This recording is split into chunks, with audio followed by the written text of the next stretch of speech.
and dance became my why, and community became my why. And I've been dancing full time ever since. Welcome back to the Chronically Positive Podcast. If you're new here, I'm your host, Isla, and this show is all about sharing inspiring stories from people in the chronic illness and disability community. Today, I am thrilled to welcome the remarkable Kaylee Bays to the Chronically Positive Podcast. Kaylee is a true trailblazer in the dance world, bringing her incredible talent and unique artistry as a dancer on wheels. She's broken barriers as the first disabled dancer to perform on Disney stage in Rogers the Musical and became the first wheelchair user on So You Think You Can Dance. Kaylee is captivating audiences across the country. Most recently, she took the stage as a principal performer in the 2024 Paralympics opening ceremony, showcasing her skills to a global audience. But Kaylee's journey is also so much more than dance. It's about challenging norms, redefining what's possible, and inspiring people, especially those in the disabled community, to pursue their passions fearlessly. Without further ado, please welcome Kaylee Bays. Thank you for being here. I guess I kind of want to start with, because a big part of you is dance. It's also the chronic illness, but I want to start with, when did you start dancing and how did that become a part of your life? I started dancing when I was 3, and my mom mostly put me in dance because I was very passionate about music and little dances around the house. But I was so uncoordinated I'm so uncoordinated as a child, which would later on become so clear as to what it was all along. But I was extremely uncoordinated as a kid, and so I danced my entire childhood. I mostly did dance to support my dreams of musical theater. I wasn't ever the dance mom's competitive dancer. Not me. Yeah. But I danced all my life. I danced through the first roundabout of symptoms that I got, which later on was EDS, but Right. All through middle school and high school. And then when I was 17, I moved to LA. And when I moved here for college. I moved here 2 weeks after I graduated high school. Wow, that's a big deal. It was terrifying. It was terrifying moving hours and hours away from my family to go pursue something that I loved, but I was giving up everything for what I loved. Right. And so I majored in musical theater at the American Music and Dramatic Academy. Wow. And I didn't finish school. I've tried to go back to school multiple times, and I've never been able to finish. No spicy. Yeah. I can't. But I took a break, quote unquote break from school, and I got a summer job at Disneyland, and that was in 2015. And so from 2015 until 2018, I was dancing in parades there. Wow. And during that time, though, was when I was 18 to 21 years old, which is when majority of my symptoms of chronic illness really started to develop. Right. Yeah, as it does for a lot of us. Yes. And so during that time, I was having a really hard time keeping up with my job at Disney. And I eventually had to leave my job because I didn't have any answers as to what it was. I didn't have a diagnosis. I didn't have any sort of clear direction as to what was going on. And Disney, like any other job, is a corporation that needs paperwork in order to get accommodations and things like that. And so I left Disney and I moved up to Northern California, and I taught dance at a small studio for a year and a half, thinking that it was my last way of staying connected to dance. Right. Those who can't teach. Right. And I thought I was just going to go be a teacher. Right. And so then the pandemic happened. And by the time the pandemic happened, I had already gone through teaching dance, sitting on a stool. And then I got a rolling stool. And then I was sitting on the ground. And so by the time pandemic happened, I found myself at times sitting on the ground dancing. Oh. And I danced sitting on the ground for about a year and a half, until I became involved with a whole community of disabled dancers on the internet and all different disabilities. The last community that I connected with was the chronic illness community. Wow. I actually learned most of what I know from I was on this, they found us on Instagram. I was on this show, this tiny show called Dance with Nia that only had one season. And it was hosted by Nia Sue from Dance Moms. Wow. And it was and it was Oh all my gosh. disabled dancers. And that was the first time I was ever discovered Wow. as a disabled dancer. And the first time I ever owned the word disabled and learned that it was not only okay, but it was celebrated because it was who I am. Yeah.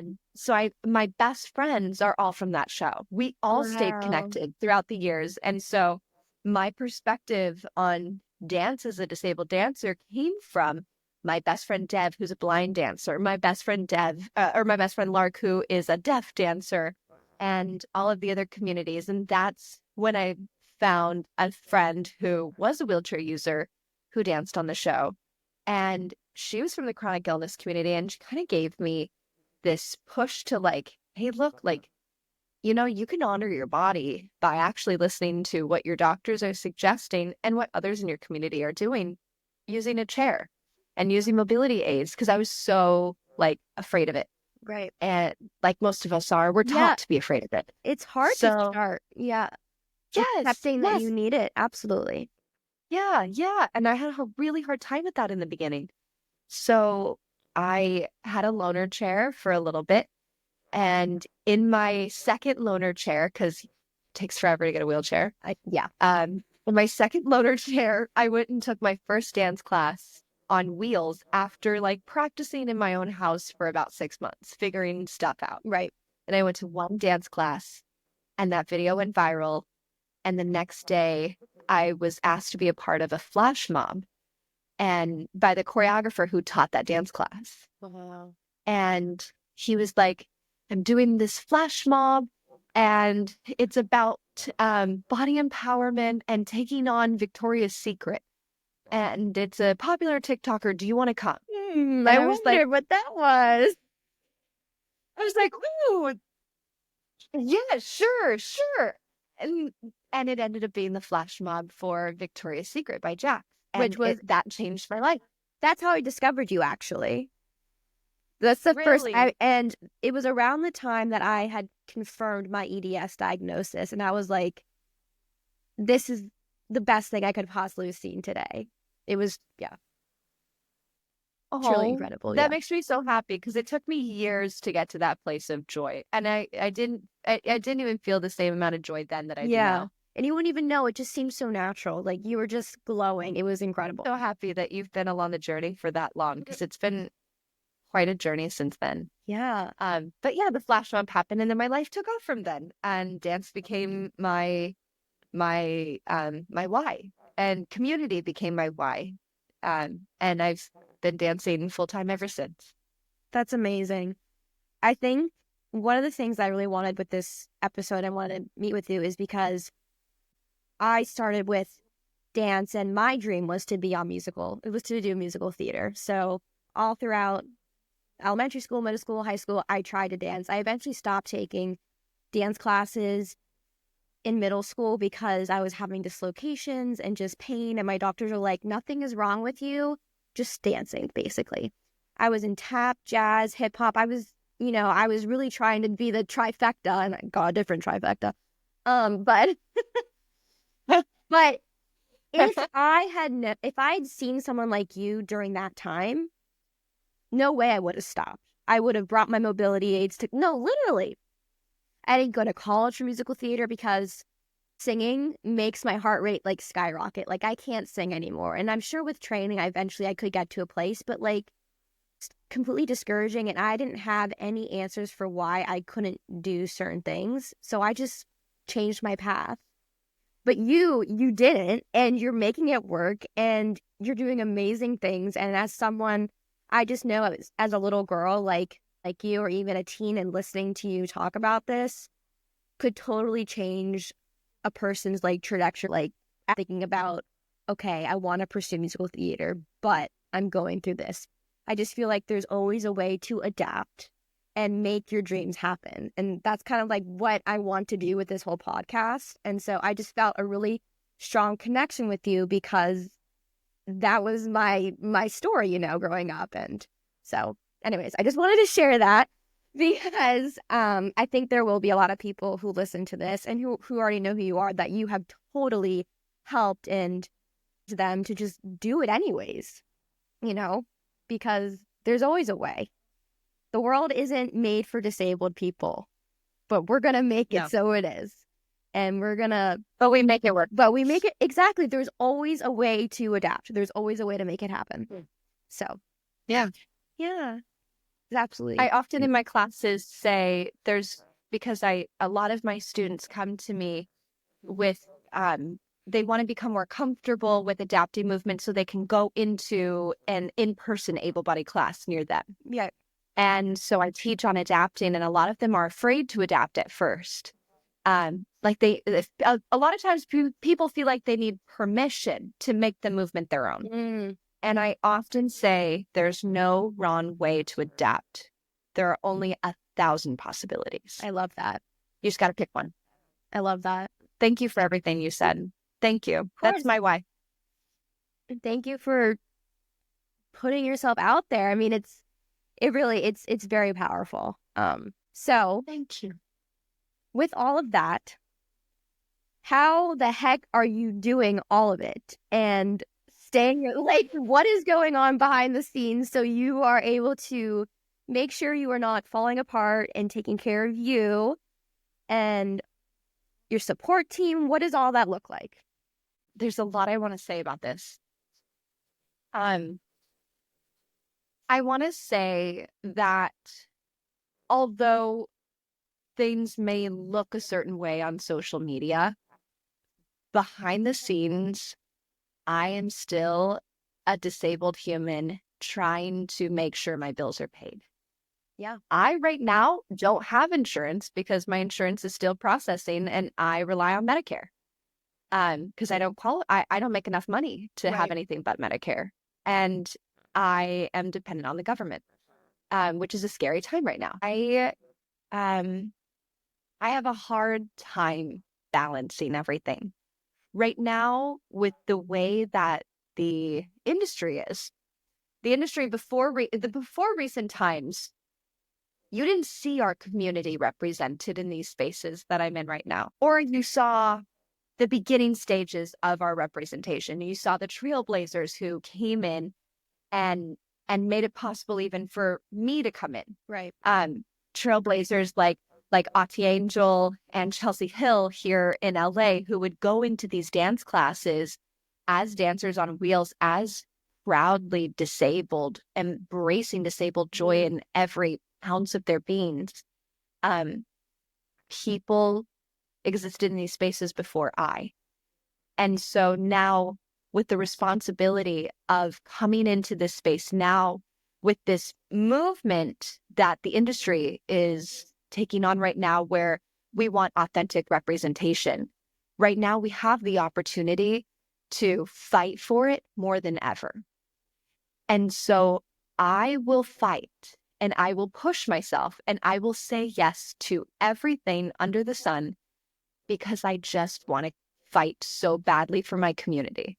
And I just so badly want to be that representation in the room that makes others realize that it's possible. Others in the room who maybe are able-bodied and have never worked with someone who is disabled. Right.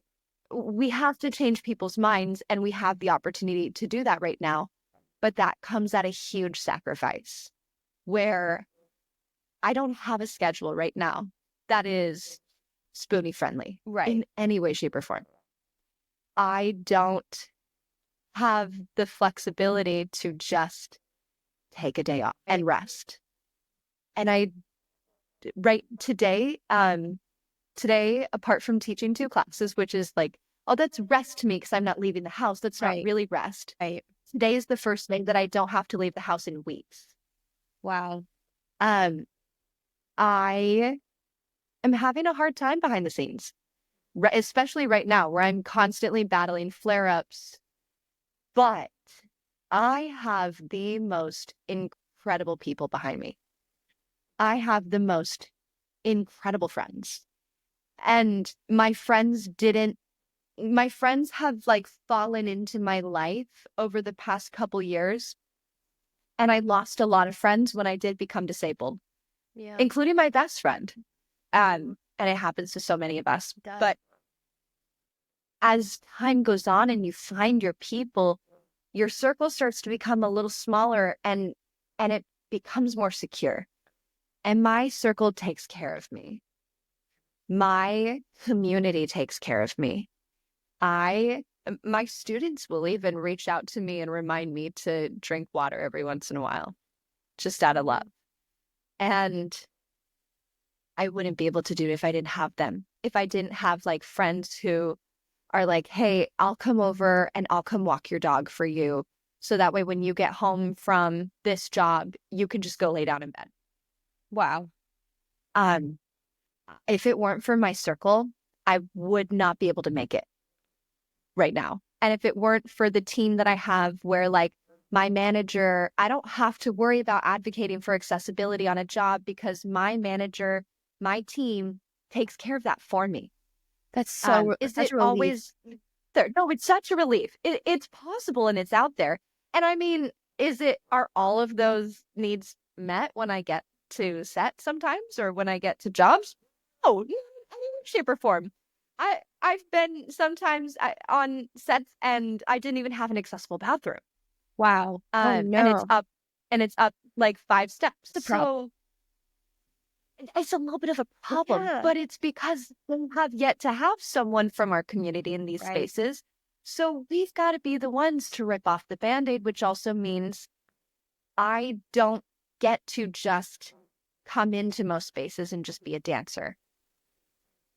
Other people in the future will get to, because myself and others of this generation are coming in and having the tough conversations and advocating. But it comes at a cost where it takes a toll on my mental health. It takes a toll on my physical health. I'm really lucky to have the community and the circle that I have. But behind the scenes, I am still a struggling, disabled young adult woman. Yeah. I can't even imagine. I mean, I recently just started working a full-time job in real life. And at the end of the day, I can't even move. Thank you for sharing all of that. It's really nice to hear, because I think for me, I do have a great support team. My support team right now is my family and my boyfriend. But it took me a while to, ask for help and not feel like a burden. But no one should ever feel that way. Your friends and your family are your friends and your family, and it's part of it's what we would do it for them. They'll do it for us. So, it's really great that you have all of that. And yeah, I wanted to talk about. Well, the big question was, so you think you can dance? When I saw that come out, I was literally speechless. What was that like? I mean, okay. A roller coaster. An absolute roller coaster. We're almost nearing the actual year anniversary of when I filmed it. I filmed it very, very beginning of December, end of November. It didn't come out until May. And so I had to keep it a secret the entire time, but I had gotten cast. Oh my gosh. I got cast for season 18 of So You Think in August of 2022. And so it was right after Rogers the Musical at Disneyland was closing, which I was in, and that closed, and I started prepping for So You Think.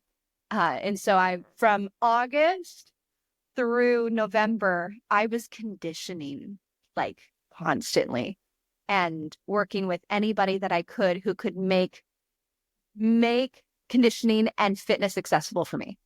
And so I trained. And when I got there, it was nonstop.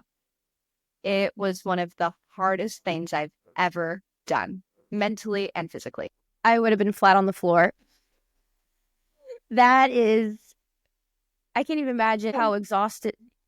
They don't show it. They don't show it how long the hours actually are. But the filming Yeah. hours, like the day of our auditions, we were filming easily for 14, 15, 16 hours. Just like the first day of auditions is about 15 hours of filming. And you're on camera the whole time. So you've got to be like representing yourself the whole time. And then they only use like little bits and pieces of you in like the background here and there. But the whole day you're on, you're masking, you're on. And I knew coming into it, there was a lot that I was carrying on my shoulders in representing my community.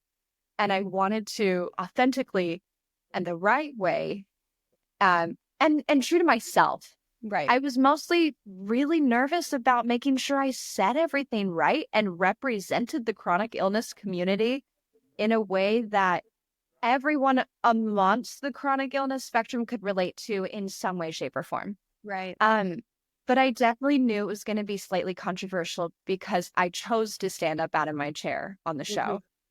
And I knew that would stir things and I loved it. Well, I loved it. Point. I loved it because of what it did for our community. Yeah. I think it was amazing that you stood up because people think if you're in a wheelchair, it means that you can't stand up. For using a wheelchair, like I would make sure that when I was in public, it didn't look like my legs were moving, or I didn't want anybody to think that I could stand because I was so concerned about them thinking, oh, she's faking her. Yeah. And then a couple months after using it, I was like, screw it. And I crossed my legs and it was like, whatever. I think we live in a world where people, their minds don't go to, oh, there's other reasons why a person may be using a mobility aid. And also, maybe I shouldn't care why it shouldn't. So what? They can stand up. I have a picture of me at a petting zoo. I went in my wheelchair and I stood up to pet a goat, and there's this little boy behind me in the photo going like this. Like he had just seen a miracle because I stood in my wheelchair. And it was very sweet. But we wanted to get to the point where it's like, it's just natural, people don't, it's just like, oh, they can sit and they can stand, And I think you being on these stages and showing that is really helping spread that. So, yeah. I think it helps me too, because I still struggle with that too. Yeah. I mean, I'm like proudly, confidently who I am. And I don't, what other people think of you is none of your business. And I try my best to take that on as much as I humanly can. Yeah. But I think I had to convince myself for a little bit that I didn't care until I didn't care. And dance helped me not care. That's awesome. I probably needed a mobility aid way longer before that. I finally decided that I needed one. I put it off for so long, and finally getting one gave me so much more freedom. It allowed me to start a job. It allowed me to go to the mall and do all these things. And so creators like you really helped me get to that place, because there's like this wall you have to like break through to like, and like once you do and you finally just like get comfortable with it, it just, your world, like my world was getting so small. And it got so much bigger when I finally just embraced what I was dealing with, That's why I think that this community is so important. Again, why I'm doing this podcast, because there are a lot of people at home who are just feeling so stuck with what they have. And some people are stuck at home, and that's just the reality of what they're dealing with, with the illnesses that they have. Yeah. But for the people who can embrace, and not give a damn what other people think and just start living. Community is everything. Everything, though. It is. And that's why things like this are really important. So I'm really, really, really glad that you started this podcast. Thank you.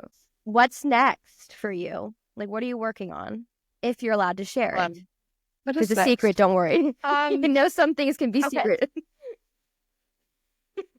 I have several things I'm working on right now that I would love, love, love to just like shout from the rooftops, but unfortunately I can't yet. Totally understand. But one thing I'm working on right now is I teach classes every week on Studio Slay, which is my little virtual dance community, and it's not little at all. Like we're strong and mighty. We host weekly classes over Google Hangouts and Zoom, and my classes are taught for seated, standing, stationary seated, movement on wheels, all of it with movement descriptions and captioning. I try my best to make the class as accessible of an experience as everyone. And I teach usually heels. I usually have a jazz funk class, contemporary. So there's a little bit of something for everyone. So I'd love for you all to come and dance with me and find dance for yourself again, and find dance because you love it and not because you're trying to meet a certain standard in the room. That's never what any of my classes are about. And then what else? I'm really excited. So I'm on a wheelchair dance team called the Rolettes. Yes. And we have something really exciting coming up. We are collaborating with the Wicked movie. And so just yesterday, I went to the set of Wicked. No, you didn't. And I got to see, I did it. I did it. I cannot freaking wait to share more. Look out for it the day that the movie comes out on the 22nd. Oh my gosh. But yeah, so the Rolettes are collaborating with the Wicked team, the Wicked dance team, and it was incredible, and I'm so excited for others to get to watch it. So that's something that's coming out right now. That is so excited. And then other things in the future. So excited.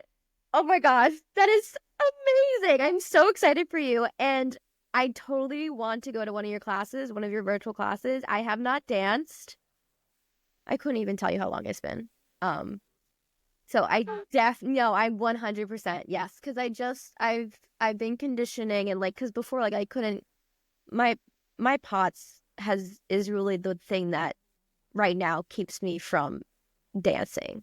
I'm just very posturally sensitive.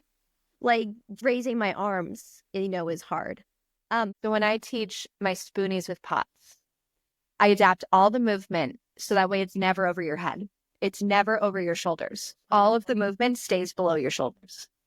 And we do accessibility checks multiple times throughout the class, and those are mostly like, you're hydrating right now, right, before we continue, because if I don't remind you right now, you're not going to. And so, but it's also like it's a moment for an access check, like you making sure that your environment supports you, your body is in a place where it can continue. You can have a conversation with me about your access needs at that point. But I really try to take care of my class in a way that I wish someone took care of me in dance. So come dance and come find ways to make it work for you that again. makes me feel so really much better. would love to have you. Yeah. Dancers. I have dancers who dance from their couch. I have dancers who dance from sitting on the floor, just like I did. Right. Yeah, I probably would do We make it work. couch. I tried, one thing that I loved doing was Just Dance on the Wii, and I did it about 2 months ago on the couch, and it was so much fun, but the arms was a thing. But you'll take care of me with the arm situation. Oh, I will. I got you. Have Yeah. you ever seen have you seen the wheelchair user in Just Dance? No. I have the really old Just Dance, so there's a I don't know wheelchair- if... Okay. Yeah, And one of the that might do it. In one of the more recent ones. yeah. Yep. In one of the more recent ones was a wheelchair user. And his name's Florent. He was one of the wheelchair dancers in Paralympics with me. And he danced on Just Dance as a wheelchair user, and it's on one of the more recent games. And then there was also a dancer with a limb difference. Her name is Angie, and she's on Just Dance as well. So community celebrating community. Wow. I totally encourage you to go check out this. I had no idea. I'm totally going to look that up. We didn't even talk about the Paralympics. Yeah. Boy, real quick. Do you want to talk? We can talk about the Paralympics. Yeah, I have time. You're good. Bring me up to speed. So I saw that video you posted and I got chills. Like, that was just, seeing you up there was incredible. Paris? What? Hello? I'm still like, I lived in Paris secretly for 2 months and nobody knew. Other than they thought I was taking like fun trips to Paris. I essentially lived in Europe for 2 months. But, and this was like, it was a very not Spoonie friendly time or schedule, but like you're in the Paralympics. So like you go, you're fighting like the Paralympic athletes are fighting. I was flying to Europe for like a week or 2 weeks, flying back to LA for a week, 2 weeks, flying back to Europe for a week to 2 weeks, flying back and forth, for 2 months to rehearse for this. And we were so well supported once we were there, and the accommodations, like they took care of us. And the vision came from conversations with our community and the artistic team. And this story and vision of the creative gain versus the strict society, and our community and our allies fighting to be seen. And so throughout the entire rehearsal process, they were fully transparent that they don't live our journey, they don't live our life. And so they needed our help and our guidance in the direction. And they listened to everything. Every single thing that we needed, they took into consideration and made it happen if they could. It was incredible. I've never been a part of a process that respected me as a disabled human more than that. The schedule was rough, right? But like, if I needed to stop dancing and go back to the hotel, a shuttle would show up and take me back to the hotel where I could go and lay down and rest. And lunches I would go spend in the nurses station where I was taking care of my body and putting my feet up on the wall and like resalting and like taking care of myself in a way that I could keep going and keep fighting. But I'm so like still mentally there. I miss it so much, so much, so much. That's amazing. And that's like, we wouldn't have known all that. So thank you for sharing that. I think, like you said, it's so important and like what you need. And that always makes me feel, I just always end up lasting longer and just being more successful. And I'm put in the position where it's just like, what do you need? We'll make it happen. And yep. And everywhere we go needs to be like that. So that's what we're working on. If the Paralympics can do it, then the corporations here should be able to do it as well. Yeah. Exactly. Cool to hear all the behind the scenes, because we just like, you post it and it makes it feel like you went for that week or whatever and it happened and it was amazing. But it's so cool to hear like everything that like goes on. It's also like really important. Oh yeah. There's so much you put into it. And like, oh yeah. Here, let me think of more I can share that I haven't. I honestly, I haven't really done any interviews about the Paralympics, so I haven't really gotten to talk about it all that much. Yeah. But I got the call and had 1 day to be on a plane. No. I had 1 day.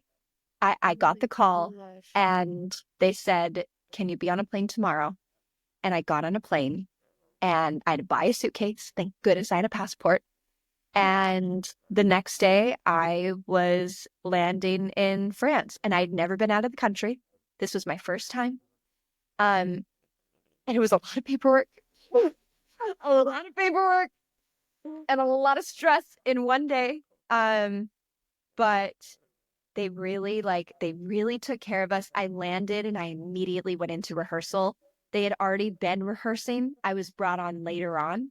Wow. And so I learned the whole show in 3 days, and our show was about an hour and a half. And so those 3 days I learned the show, and the show evolved over the 2 months that we were there.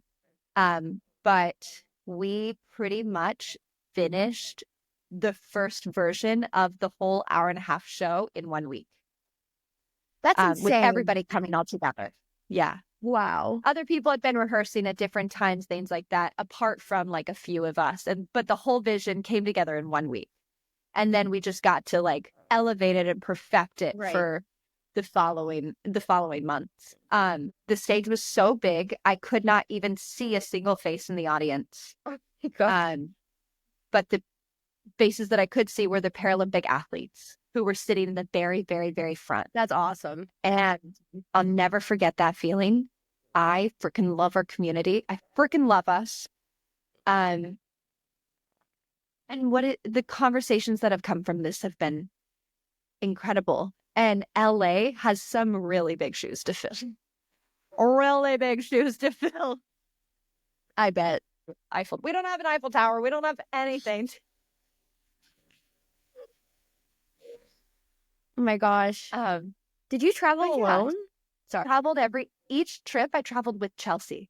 Okay. With Chelsea Hill, who is a wheelchair user, who's the founder of the Rollettes. Yes. She was booked on it first before I was. And so the first trip she went by herself. I didn't think that I thought I am cheering you on, bestie babe from the sides, and I can't wait to be your biggest cheerleader. And then after her first trip, she came back.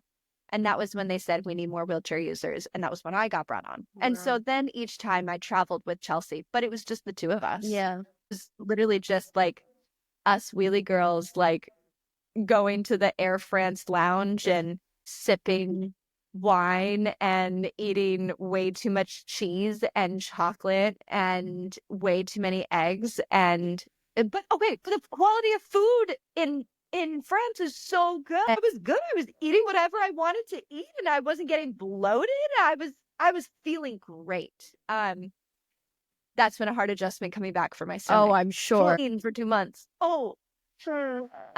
But yeah, we had so much fun. And I would have been way more terrified if I didn't go with her. Yeah, she made me feel safe. Traveling, I just flew for the first time since I got really sick in 2022, and it was scary. And like as you said, like you have your manager calls for accommodate. My mom is like my life manager, and she called TSA and everything, was like, we need a wheelchair waiting for my daughter. Like I was paralyzed before traveling because I just didn't know how to navigate it at all. But it worked out and it was fine. Flying did not make me feel great. I will be honest. I can't imagine. It made me really potsy. For some reason. Also, part of the accommodations that the Paralympics had to honor was that I had to have the seat that turned into a bed. See, that would have been helpful for me. I literally, it was like a 13-hour flight each way, and I just laid there and like curled up on a pillow. Oh, that's so good. And then I flew coach a couple weeks later, and then I was like, oh, I'm never gonna be able to afford this again. Oh my gosh. Yeah, no, the seats that we were in, there was couldn't recline, and it was just like, and I was like, I am not okay. And it wasn't great, but it was fine. And I'm hopefully going to Italy in April, and I'm very excited about clean food. So excited. I cannot eat. Every meal I eat tries to come up and makes me nauseous. Doesn't matter how clean I eat here in America. My body is like, this is bad for you. Don't eat this. That's me. Didn't realize at all how much of an impact the quality of food here had on me until I went to Europe. And ever since I've gotten back, my stomach has been so messed up. And no matter what I eat, and no matter how clean I eat. So then I'm like, I'm going to eat whatever I want because I'm going to feel sick anyways. And then it's just a downhill spiral. Oh, I wonder if I could eat dairy. I can't eat dairy here. Do you always eat dairy? Oh, no. I mean, we're not supposed to. And do I react to it? Yeah. Yeah. Do I absolutely like spend 5 spoons every time I have like something, my coffee with like regular creamer in it instead of oat milk? Like, yeah. But, um, but you make the sacrifices and you pay the price later on. And that is what I absolutely do. But in Europe, I could have whatever I wanted, whatever I wanted. And because the quality of food there is so different, um, that people in Europe just eat whatever they want. And so we would be on breaks at rehearsals and they would bring out food for us. Like they fed us. They fed us lunches and dinners. Yeah. And then they would have food out on all of our breaks.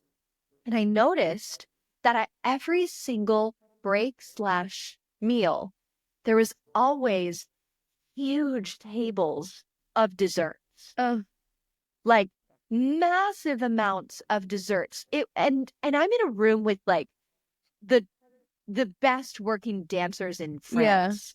And I'm like, they're all going over and just munching down on croissants and baguettes and all these other different sweets that I can't even pronounce.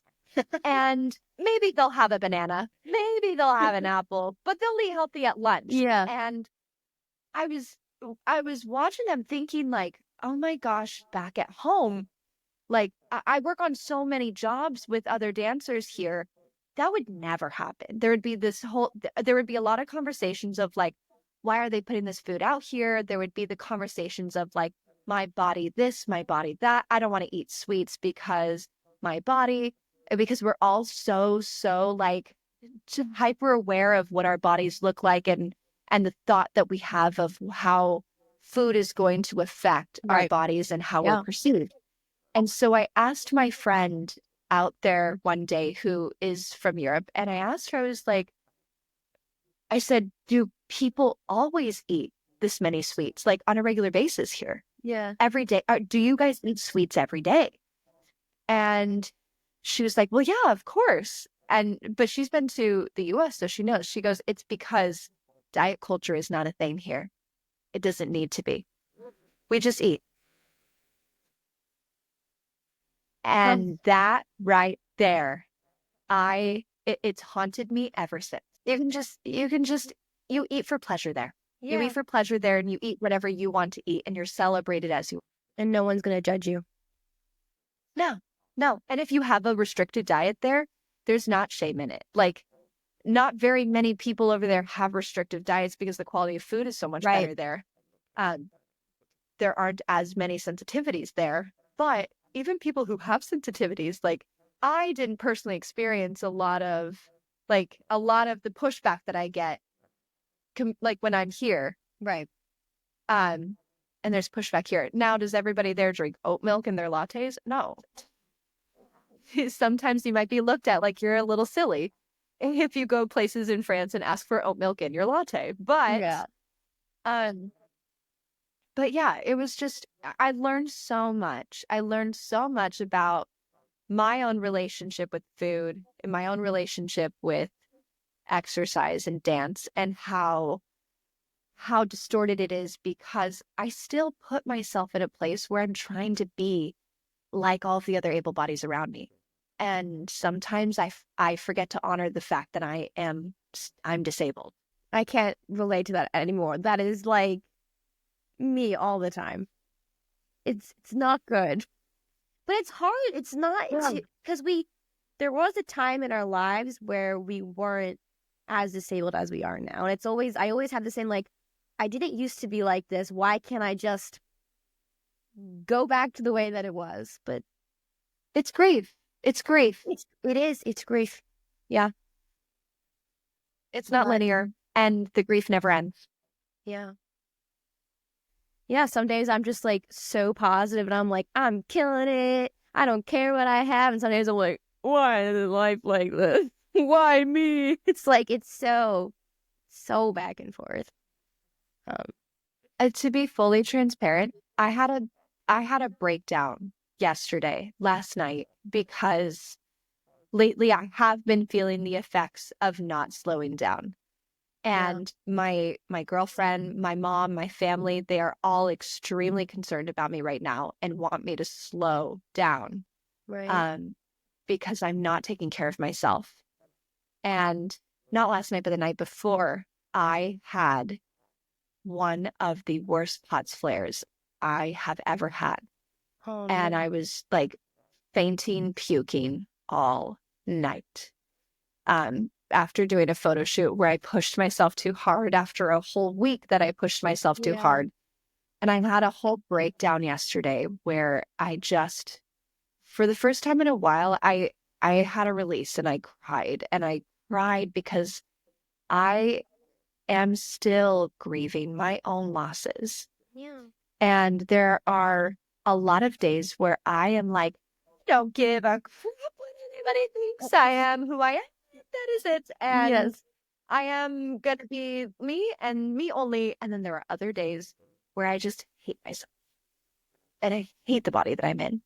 I wouldn't live this life if I didn't have the body that I have and if I didn't embrace it the way that I do. Right. But even I have a love-hate relationship with it.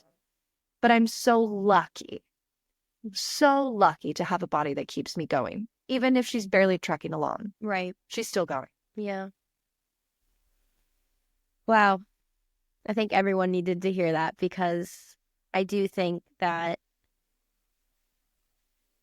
I mean, I don't know how much to share on social media sometimes, but my page has really... Oh, that's me. Oh, that's me. Because I really do like to show, and sometimes I think maybe I'm a little bit too positive. I really do like to show that there is a lot more to life with living with a chronic illness. But I did post a video the other day saying that I had a breakdown the other day and I cried and then I broke out into a full body run from crying. And so my breakdown was interrupted by a histamine reaction to being upset. And then I couldn't even be upset about that because I needed to calm down so I wouldn't go into some crazy allergic reaction to myself. It's like, how messed up is that? Like, all you could do is laugh. Like, Of course. Yeah. I think this moment then is a good reminder for all of us to, one, we need to let ourselves have these moments where we just feel. We need to be able to feel. Sometimes I legitimately schedule my cries. Like, I'm not processing this right now. I'm going to process it next Monday. Right. When I have a day to be at home and not worry about it. But giving yourself time to feel and process and grieve is part of this journey, unfortunately. And it's the reality of what we're doing, but slowing down to like not only give yourself that time, but to recover from that and recover from life. Right now I'm in this very moment, I'm in this recovery phase where I'm like, for the next couple days, I'm actively recovering from working too much for the past couple months. Yeah. Which hit a couple days to recover from months. Like, that still doesn't even make sense. It's not, the math ain't nothing. But one day we'll get breaks. But we need to slow down, especially this time of year, and especially with what's going on right now in the world. Yes. And how divided the world is, but also everything that our community is feeling and the fear we are in right now. We got to slow down and we got to take care of our systems. We do. And community. Yeah. I mean, stress in itself. And dance. Yes. And dance. Absolutely. Dance. Yes. I want you in one of my classes. I know. I want you in my class. I'm so excited. And I do think that it's going to be very healing for me because it's something that I've wanted to do my whole life and has always been such a battle, you know? So I'm really freaking excited. So look out for me because I'll be there. Much fun. I've loved hearing everything that you have to say. Of Real course. quick, where can Of people course. find you before we log off? You can find me on Instagram at Kaylee Bays. My studio's Instagram is StudioSlayOfficial.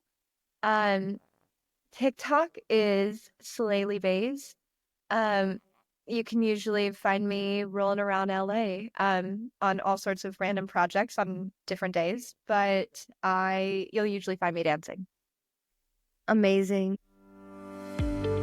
Thank you so much for tuning in to this episode of the Chronically Positive Podcast. A huge thank you to Kaylee Bays for joining us and sharing her incredible story. I hope her insights left you feeling inspired and seen. Before we wrap up, I'm excited to share that next week I'll be joined by Joe Glasgow, a talented writer and producer who creates books for kids and content for fellow Spoonies.